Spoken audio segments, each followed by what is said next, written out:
ibang tao gustong yumaman, ang iba gustong pumayat, ang iba gustong gumanda.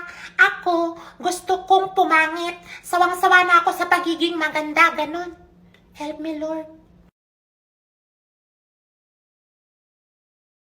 Mang, dirigikan ganina si Kuya Tiago kay ang iyang anak gitipos ipa-hospital daw. Tawagan ninyo si Nonoy kay mga tag kwarta. Bahala mo diha. Uy, si Winky suguan ninyo. Kadili mo na niya singhagan ng kodrapyahan na. Winky, tawag ito si Tito Nonoy nimo kay pa-hospital na tong bata kay Looy. Kwarta na pud ni. Hello? Hello, Tito Nanay. Padala ka daw ng pera kasi ang anak ni Tito Tiago natipos daw. Kamu di ano, kung makapangayo mo, pananaw ninyo, nagpurigit ko kwarta dire.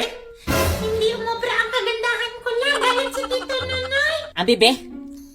Hello, Noy. Hello, Mang. Ngano magsuko-suko ugod ka, Noy? Kung maalam ko na sila laing kadaganan, ngano go mag-istorbo minimo? Unsaon man nga ikaw ra may makatabang namo karon? Unya nga ako magitanan ang mudo pa sa mga problema diya sa Pilipinas, uy. Unya kinsa may mudo pa ana si Winky? Akong dili gud makapadala Noy, dili magsigig yaw-yaw. Kung mamatay ng bata, ipuston og habol og itambog dira sa Bangkiruhan Bridge kay nagdinalo man mo. Mayo ra man mo masigig posing-posing da sa Facebook, sige kundat, pero mga kaugalingo igsuon dili ninyo matabangan. Sige, unahan na yung kat-kat diha. Kalimting nga napa mo yung mga igsuon dira sa Pilipinas, postlan man. Si Mamang naman, inuod po dayon, istorya ragani. Dalan na niyong bata sa tagong, magpadala ko kwartaon niya.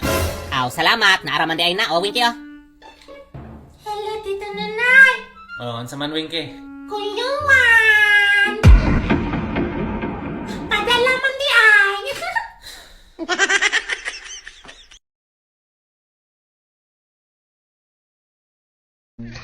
Winky, bumagsak ka daw sa English subject mo? Who told you? Okay, ginoo ko. Tabang mga langit.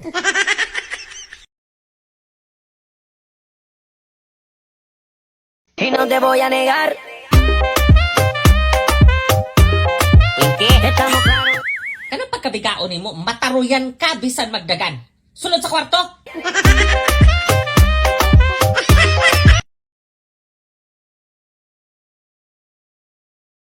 Winky, undangi rago ng kundat ninyo din ha. Tawag ito si Tito Nonoy nimo kana ko ingon. Sa ginoo ko. Makainomdom ra kining Pilipinas ug nay kinahanglan. Hello? Hello Noy, nagkita mi ni Lea ganina ba? Kinsay Lea good ma? Mama gud sa imong classmate sa Davao Duk na si Budik katong taga Santa Cruz ba? Ah, oo. Unya? Nakauli naman day si Budik gikan sa Dubai Noy no?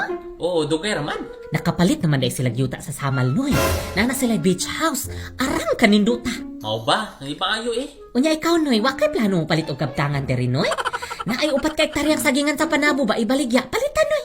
Nawa ko'y kwarta diri mang oy. Mauna, pila na mo katuig diya sa abroad, wak mo'y natigom. Kay puros ra mo bordo-bordo, puros ra mo laag, puros ra mo palit og sinina, muramog na makumakuhan. Sos, ang uban noy, usa pa katuig nag-abroad, pero daghan na kaig napundar. Pero kamo, ambot na lang ninyo. Ay syempre, daghan jud na silang mapundar kay wa man sila ginapakaon nga usa ka barangay diha sa Pilipinas. Kay kani ako mga pamilya, dagko mo tag lawas, dili mo na ta mga pungkol, di man manarbaho. Kung ako kay maglagot, undangon ako ning padala oy para mag-antos tang tanan. Nonoy po ay masako po dayon ni siya. Ay, okay ra gyud nang walay kabtangan noy, basta himsog lang jud ta noy. Oya ampo lang jud ta kanunay sa Ginoo noy. O sige noy, manglabas ako noy. O thank you. Mauna. Gusto og gabtangan pero daluma po dayon ang titulo sa Palawan. Unsay Palawan? Palawan ko. Palawan po siya para printa dayon. Kuya Juan. Printa pa more.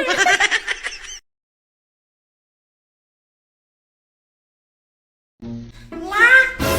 Di ba nung maliit pa ako, ang cute-cute ko? May pagwa na lang kami dako. Pero di siguro nagsugalan.